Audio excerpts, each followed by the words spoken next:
Good afternoon. Wow. Jeez. I should restart this, but I'm just gonna let it. Actually, I am. Actually, I won't. Hey, it's real life. I'm Anthony Jones. This is Volume Journal 5 for the class session. For the class session, excuse me. Jeez, I'm off to a rough start. I will be answering the three questions that we have. Explain the cause of failure, outline biblical guidelines for turning failure into success, and contrast society's perspective on success with those of the biblical worldview.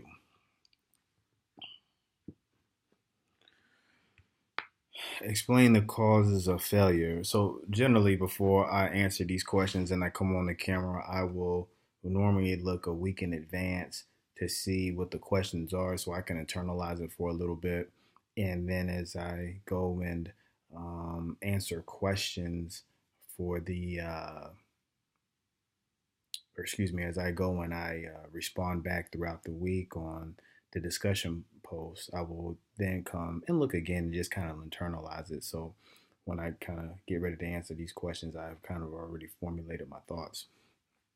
So when I look at the causes of failure, um, there's a lot of different ways I can go with that. Obviously, for the sake of time, I'll keep it concise.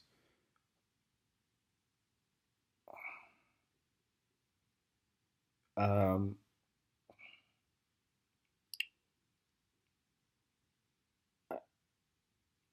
I struggle because I really wonder if there is failure. I just don't really look at it from my personal perspective as failure. I mean, yes, we can fall through, we can come up short. We can have difficult times at the job, maybe be demoted, maybe not pass a class. I failed classes before, so that can be looked at failure as failure. Um, Explaining the causes of it. I mean, I think in anything, the, you're going to experience failure. I mean, I think that's just one of the things that are just kind of set up with God is just you will go through failures, you will go through tough times, but it's how you respond to it, which can determine whether or not it's a failure or not. Um, yeah, I just told one of um, my employees just not too long ago. If you squeeze a lemon, you'll get lemonade. If you squeeze an apple, you'll get apple juice. And if you squeeze a person, you will really get what is in the heart of that person, that individual. I say that because it's, when you say explain the causes of failure, I mean, I look at it as how do you bounce back from failure? Is it really a failure if you bounce back from it, if you learn from it and you move forward? One can argue yes, one argue no. Wow, I'm having a really tough time because it's just how I view things on it. Um, Let me give an example as far as the cause of failure. I look at Moses when he went to go talk to Pharaoh, and he said, "Let my people go." And Moses and the Pharaoh said, "No." That could be looked at as a point of failure. He went. He asked to let his people go, and Pharaoh said no. Not only did he say no, but he also made the restrictions harder on the people. He instead of the people be getting were given straw to make bricks. Now they had to go get their own straw. They were whipped. They were persecuted even harder before. Moses could have looked at it as a failure, and he could have looked at it as a failure again when he went back. He asked for the second time and the third time, and Pharaoh kept saying no.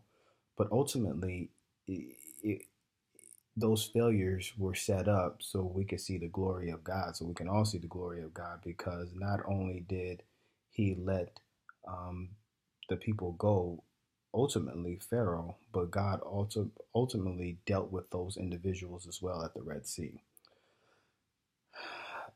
I think the causes of failure are natural in life because God has to bring us to a low point so then he can then display his grace and his power.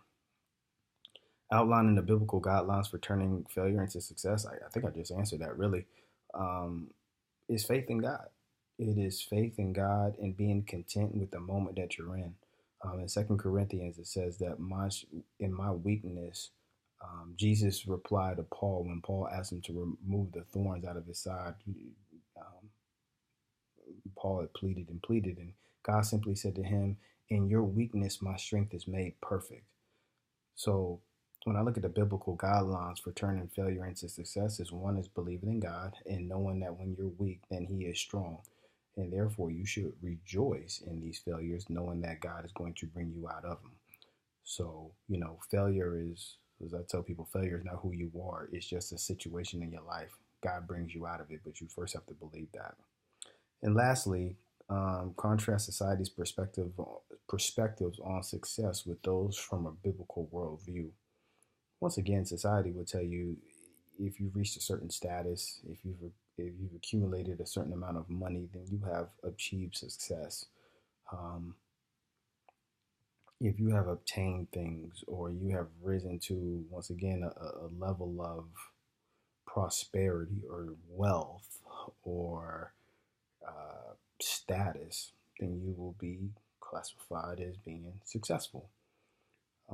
However, on a biblical worldview, the way I look at success is determined by, are you doing the assignment that God has called you to do in life?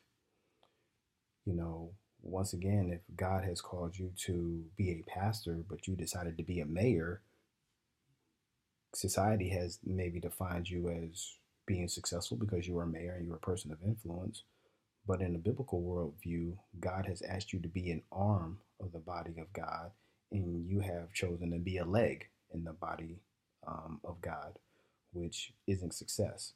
So it could be successful as being it could be success in the worldly sense, but not in the spiritual sense. And we all know that the spiritual things in life is what matters, not the worldly sense. So um, I think you can only be successful if you understand your purpose in life. Because if you don't understand your purpose in life, then you don't know if you're really doing the right thing. The only measure that you have is by what the world will tell you, what you see on TV or see on social media. So having a understanding of what your purpose is in life, why God called you to this earth, understanding that we were born because of a purpose. We weren't born to find a purpose. I think all of those things kind of line themselves up to um, ultimately having success, not just in life, but in spiritual life as well.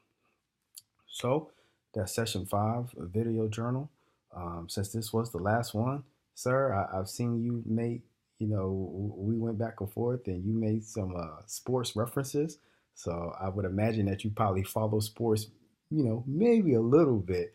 So I'm going for my team, sir. I'm going for them. You see me, I got the hat. I had to wear it on the last one. So hopefully you're not an NFC South guy. If you follow NFL, and I lose like a couple of points because of the hat, so I took a chance. I've had a really great time in this class session, sir. I hope that you have a great afternoon. Go Falcons.